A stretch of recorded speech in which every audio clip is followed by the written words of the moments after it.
Hello everyone, आज हम लोग बात करेंगे फास्ट एपीआई में पाथ पैरामीटर और क्वेरी पैरामीटर की। चलिए एग्जांपल के थ्रू दिखाता हूँ, जल्दी से समझ में आएगा। तो यहाँ पर हमने फास्ट एपीआई इंपोर्ट करके एक ऑब्जेक्ट बना लिया हुआ है। पहला रूट बनाते हैं ऐप डॉट गेट, और यहाँ पर लिखते हैं स्लैश यूज़र्स स्लैश करली ओपन करली क्लोज करके, जिसे हमने लिखा यूज़र अंडरस्कोर ID। तो ये हमारा एक पाथ पैरामीटर हो गया। इसको अपने फंक्शन के अंदर कैसे आप गेट कर सकते हैं, मैं एसिंग फंक्शन बनाऊंगा अब से। तो ये लिखा गेट यूज़र्स, और यहाँ पर आपको इसका किस टाइप का आपको लेना है ये डेटा, इसमें वह डिसाइड कर सकते हैं आप। तो यूज़र अंडरस्कोर ID ये इंटीजर टाइप का होना चाहिए, इंट यहाँ पर लिखा हमने, और यहाँ पर इसको आप एक्सेस कर सकते हैं। तो मैं डायरेक्टली रिटर्न ही कर देता हूँ। यूज़र ID लिख देते हैं, यूज़र ये क्वाड के अंदर लिखते हैं यूज़र अंडरस्कोर ID। जो भी यूज़र ID में आएगा वो हमें दिख जाएगा।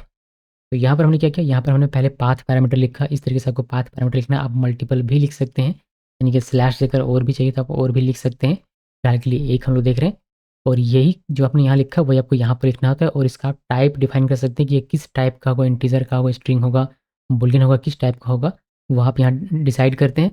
उसके बाद इस यूज़र ID को आप यहाँ पर अपने फंक्शन के अंदर में यूज़ कर सकते हैं, जैसे भी जिस भी तरीके से आपको यूज़ करना है। अभी फ़िलहाल के लिए बस हम लोग इसको रिटर्न कर दे रहे हैं। इसको सेव कीजिए। सेव करने के बाद आपको स्वैगर में आना है, और आप कंट्रोल F5 प्रेस कीजिए। ये पुराना वाला डेटा है हमारा, देखिए आपको दिख जाएगा इस तरीके से, गेट रिक्वेस्ट का गेट यूजर्स। तो जैसे एक्सपैंड करेंगे आप, ट्राइट आउट में क्लिक करेंगे तो यहाँ आपको एक दिखेगा रिक्वायर्ड फील्ड है ये हमारा, और यहाँ पर आपको यूज़र ID लिखना है। जैसे मैं लिखता हूँ 2, 2 लिखा मैंने, और एग्जीक्यूट में क्लिक करूँ तो मुझे रिस्पॉन्स के तौर पे हमें लिखा यूज़र ID 2, यानी कि फंक्शन के अंदर में हम लोग इसको एक्सेस कर सकते हैं। कार्ल में ये किस तरीके से एग्जीक्यूट करता है देख लीजिए। यहाँ पर इस तरीके से रिक्वेस्ट करता है इस पर, यानी कि इस URL पे आपको हिट करना होता है।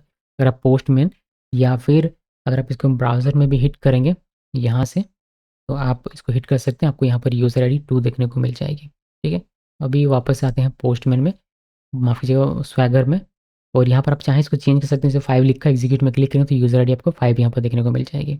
अब चलिए यहाँ पर 5 की जगह पर लिखते हैं अनकट कोडिंग, और एग्जीक्यूट में क्लिक किया। जैसे ही आप ऐसा लिखेंगे तो ये बता देगा कि for user ID value must be N integer, because आपने उसका टाइप लिख दिया हुआ था। टाइप हिंट उसका किया हुआ है कि वो इंटीजर का होना चाहिए, कुछ और नहीं। यहाँ पर स्ट्रिंग दे रहे हैं तो ये नहीं चलेगा भाई, ये काम नहीं होने वाला। तो बहुत ही ज़्यादा अच्छा, सिक्योर और टाइप सेफ एप्लीकेशन डेवलप होता है फास्ट एपीआई के साथ, खास करके जब इसमें आप पाइथन यूज़ कर रहे हैं, ध्यान रखिए। तो ये था हमारा पाथ पैरामीटर।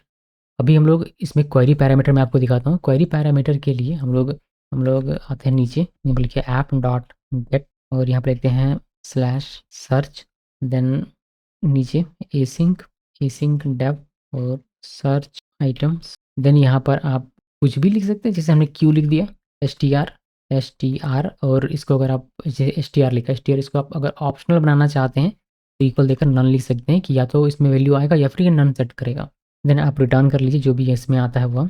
इसमें हम लोग लिखते हैं रिजल्ट, और हम लोग लिख देते हैं एफ स्ट्रिंग का यूज़ करते हैं, या लिखते हैं सर्च, और जो भी क्यू में इनपुट करेगा वह हमें दिख जाएगा रिटर्न होकर। तो यहाँ पर आपने ध्यान दिया होगा कि ये हमारा पाथ पैरामीटर है। मैं यहाँ पर लिख देता हूँ पाथ पैरा, और ये है हमारा क्वेरी पैरामीटर। क्वेरी पैरामीटर में आप यहाँ पर नहीं लिखते हैं, जैसे पाथ पैरामीटर में हमने ये लिखा हुआ था। क्वेरी पैरामीटर में आप बस यहाँ पर आप लिखते हैं अपना जो भी वेरिएबल लिखना है वह लिख सकते हैं, जो भी इसका टाइप लिखना है वह लिख सकते हैं। अगर ऑप्शनल बनाना है तो आप इसको इक्वल नन असाइन कर सकते हैं। अब जो भी आपने यहाँ पर वेरिएबल लिखा है उस वेरिएबल को आप अपने प्रोग्राम के अंदर में जिस भी तरीके से चाहें उस तरीके से आप यूज़ कर सकते हैं। इसका वैल्यू कैसे देते हैं, जब इसमें हिट करेंगे आप तब वह देखने वाली बात है। तो ये आपको आना है स्वैगर में, और यहाँ से इसको हम लोग रिफ्रेश करते हैं। देखिए आपको दिखेगा सर्च आइटम, यहाँ पर आप इसको एक्सपैंड करें, ट्राई डॉट में क्लिक करेंगे, और यहाँ पर आपको क्यू दिखेगा जो कि रिक्वायर्ड नहीं है। आप इसमें वैल्यू दें या ना दें कोई फ़र्क नहीं पड़ेगा। तो यहाँ पर मैं टी शर्ट सर्च करना चाहता हूँ, मैंने टी शर्ट लिखा और एग्जीक्यूट में क्लिक किया। इसका यूआरएल देखिए किस तरीके से बनता है, HTTPS जो भी लोकल होस्ट है वह सर्च क्वेश्चन मार्क और क्यू। क्यू क्यों दिख रहा है यहाँ पर आपको वो दिख रहा होगा, जूम कर देता हूँ। देखिए क्यू दिखेगा, क्वेश्चन मार्क क्यू।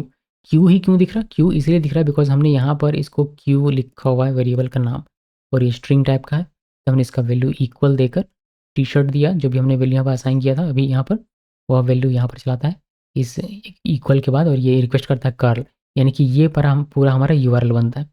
और आपको यहाँ पर रिजल्ट मिल जाएगा, मतलब रिस्पॉन्स मिल जाएगा सर्च फॉर टी शर्ट। चाहे तो डायरेक्टली इस यूआरएल को कॉपी करके और ब्राउज़र पे हिट करके, बिकॉज गेट रिक्वेस्ट है तो डायरेक्टली इसको देख सकते हैं, टी-शर्ट यहाँ दिखेगा और टी-शर्ट के बाद आप यहाँ पर लैपटॉप लिख लीजिए, यहाँ आपको लैपटॉप दिख जाएगा। आप यहाँ पर सोनम लिख लीजिए तो आपको सोनम दिख जाएगी। तो ये है हमारा क्या, इसको थोड़ा-सा ज़ूम आउट किया जाए। ये है पाथ पैरामीटर और क्वेरी पैरामीटर। सिंपल सा तरीका है, जो भी आप यहाँ नहीं लिखते हैं, जैसे यहाँ नहीं लिखा, लेकिन आपने यहाँ लिखा हुआ है, तो वह क्वेरी पैरामीटर बन जाता है और यहाँ भी लिखा है और यहाँ भी लिखा है तो वह पाथ पैरामीटर बन जाता है। जैसे इस केस में क्या, इस केस में हमने यहाँ नहीं लिखा बट यहाँ लिखा हुआ, तो ये क्वेरी पैरामीटर बन गया। अब यहाँ लिखा हुआ है और यहाँ भी लिखा हुआ है, देखो हमारा पाथ पैरामीटर बन गया। आप चाहें तो दोनों का कॉम्बिनेशन भी कर सकते हैं, जो कि मैं आपको एक और दिखा देता हूँ। तो यहाँ पर आप आइए ऐप डॉट गेट और इसमें हम लोग लिखते हैं प्रोडक्ट लिस्ट, मैंने दिया इसका नाम, और यहाँ पर आइए एसिंक प्रोडक्ट लिस्ट और यहाँ पर हम लोग स्लैश करके लिख देंगे कैट आईडी, मतलब कैटेगरी की आईडी।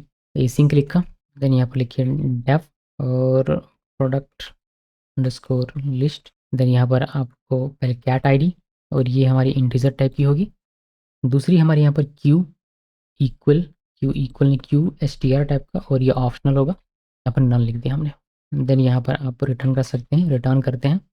यहाँ पर रिटर्न करता हूँ मैं कैट आईडी और कैट आईडी में हमें यहाँ पर कैट आईडी मिल जाएगी, कॉमा देते हैं और यहाँ पर लिखते हैं क्यू, सर्च फॉर करते हैं, सर्च फॉर, और यहाँ पर लिखते हैं क्यू। ठीक है, तो इसे क्या होगा, इसे देखिए यहाँ पर जो लिखा और यहाँ भी लिखा हो तो ये क्या हो गया, पाथ पैरामीटर हो गया। क्यू हमने यहाँ नहीं लिखा बट यहाँ लिखा हुआ, तो ये हमारा क्वेरी पैरामीटर, दोनों का कॉम्बिनेशन भी आप यूज़ कर सकते हैं, दोनों का अलग अलग पर्पस होता है।